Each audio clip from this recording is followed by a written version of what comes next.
My dear brothers and sisters in Jesus Christ,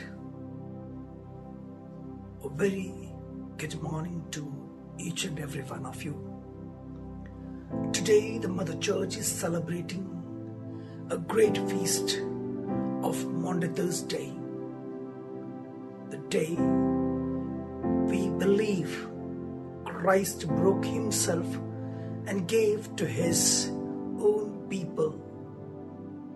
Today, as we all have gathered in our own houses, the Christ invites us to celebrate the feast of the Last Supper with our own family members. As we know, today we cannot gather in the big number in the churches or in any places.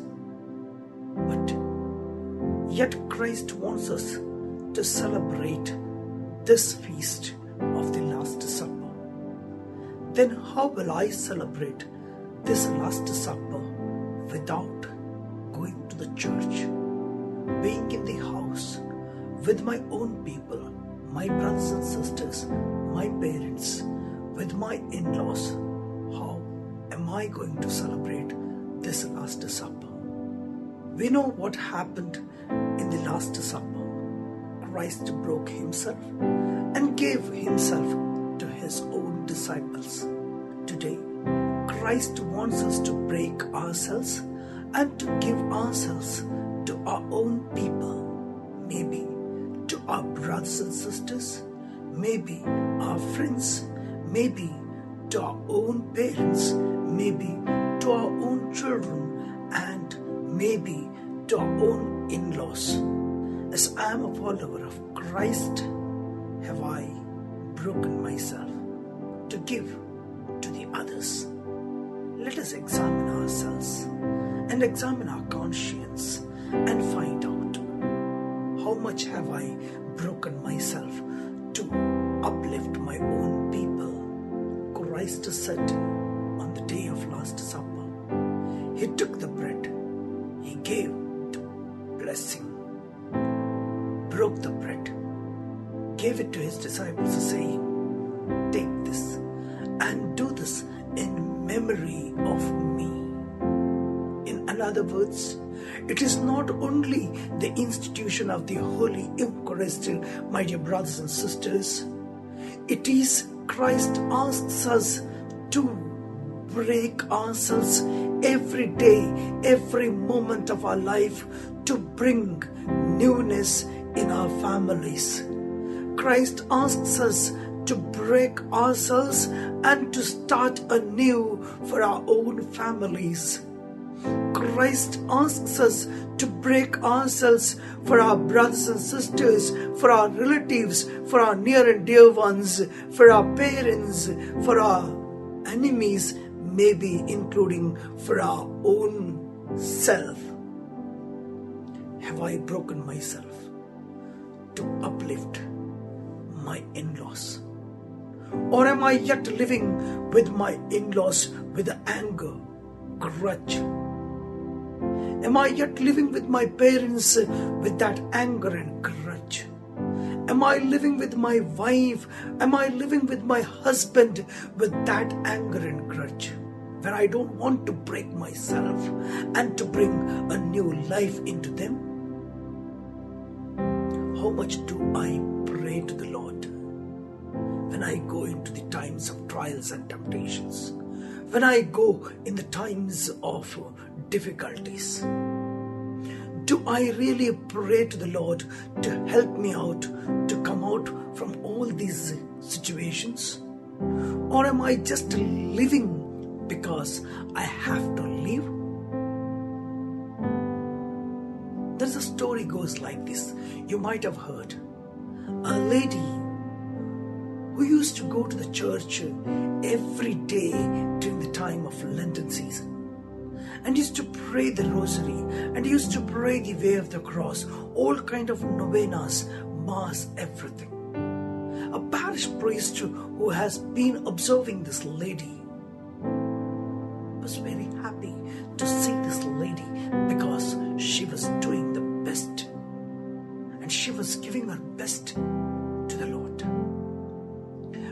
parish priest keenly started observing at her. He found one fine day this lady was doing the way of the cross. She went and did every station like first, second, third, but she never went to the fourth station. She just skipped to the fourth station, went to the fifth station, and continued the rest of the stations. The parish priest was much interested to know what was there in the fourth station. He went to the fourth station, saw the photo, and it was Mother Mary meeting the Jesus. A painful memory of mother and son meeting each other. The parish priest stood for a while, reflected on it, and left the place from there. The next day, when the lady came for the same, parish priest called the lady and asked, "I have been observing you for last so many days. You come every day to the church. You pray every day, the rosary, way of the cross, novena and everything.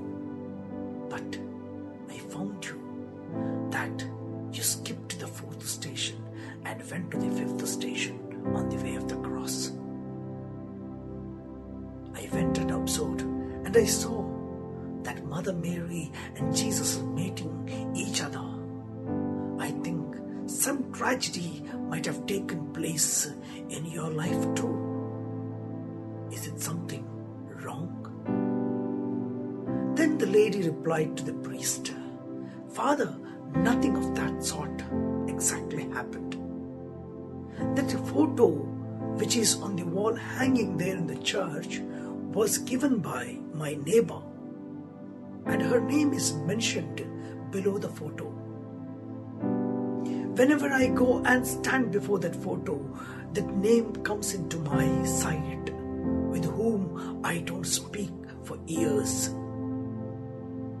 And whenever I stand before that photo, just that lady appears before my eyes, and I can't pray before that photo at all." Yes, my dear brothers and sisters, this is what happens with us when we don't forgive, when we don't understand our own people. We are not able to pray well. We will not be able to give ourselves completely to the Lord. Though the lady was praying, she was only praying like a show off. Am I doing it just like a show off to my neighbors, to my own people? Or am I really praying from the heart, forgiving my own people, my brothers, my sisters, my relatives, my near and dear ones, my parents, my in-laws? Am I really one with them in praying to the Lord? Am I joining them all together and praying with them? Or am I only praying for the sake of praying? Today, the Lord has given us an apt opportunity, my dear brothers and sisters, to stay at home, to stay safe at home, and to celebrate this Last Supper. We may not be washing the feet of our own people, but yet Christ is asking us today to wash the hearts of our own fellow brothers and sisters. The Christ is asking us to wash the hearts of our in-laws. Christ is asking us to wash the hearts of our brothers and sisters. Christ is asking us not to wash the feet, but to wash the hearts and give a newness and to give a forgiveness to them. When Christ came to Peter to wash his feet, Peter said, "No, Lord, I won't allow you to wash," because Peter knew if Christ washes his feet, he also has to wash the feet of the others. He doesn't want it to wash the feet of the others. He doesn't want it to serve the others. But Christ makes him to understand what Christ is doing. There was another man in that same team, Judas, who was just waiting that last supper to get over and to get out from there and to earn the money and to live his life with the world. There was a man whom we call Christ, who was preparing himself to give himself to the others. Today, as I am within these four walls, with my family, with my mother-in-law, with my father-in-law, with my brother-in-law, with my sister-in-law, with my parents, with my brothers and sisters, with my children, when I am living within these four walls today, whose role am I playing today? Am I playing the role of Saint Peter? Am I playing the role of Judas Iscariot? Am I playing the role of Christ in this Last Supper? Or am I playing the role of like any other disciple who had just nothing to do or just nothing to think about? Today, the Lord is asking us to break ourselves. Unless and until we break ourselves, we cannot bring out something, a newness to the people. Or am I going to become another Simon of Cyrenius who helped Christ to carry the cross? Or am I going to become those disciples who slept off in the Garden of Gethsemane, having no worries or tensions? Are we ready to keep awake and pray with the Lord as we are within the house locked down? Let's forgive each other. Let's start a new life with each other. Let us begin anew. You might have heard the great saying on the photo where the crucifixion is. Someone asked the Lord, "How much do you love me?" And Christ replied saying, spreading both his hands on the cross, "This much I love you." But the quote, my dear brothers and sisters, does not get end here. It continues. Jesus today is asking me and you, how much do you love me? And am I going to answer to the Lord, taking a hammer in my hand and 3 nails, nailing him at the cross? Am I going to say, "Lord, this much I love you"? Let's give a thought to our own family. Let's sit and reflect within our family today. How much really I love the Lord? Am I really taking full heart, mind, soul part in that Last Supper?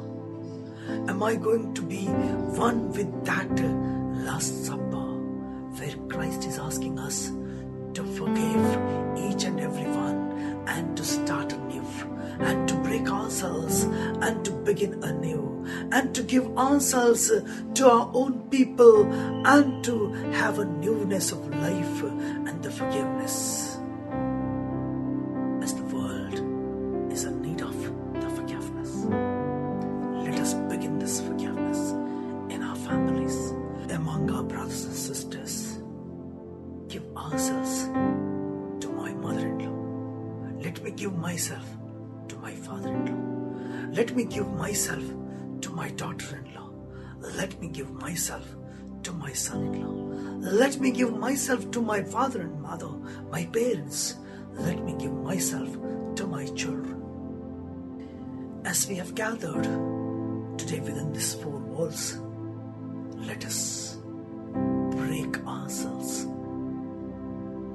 to give newness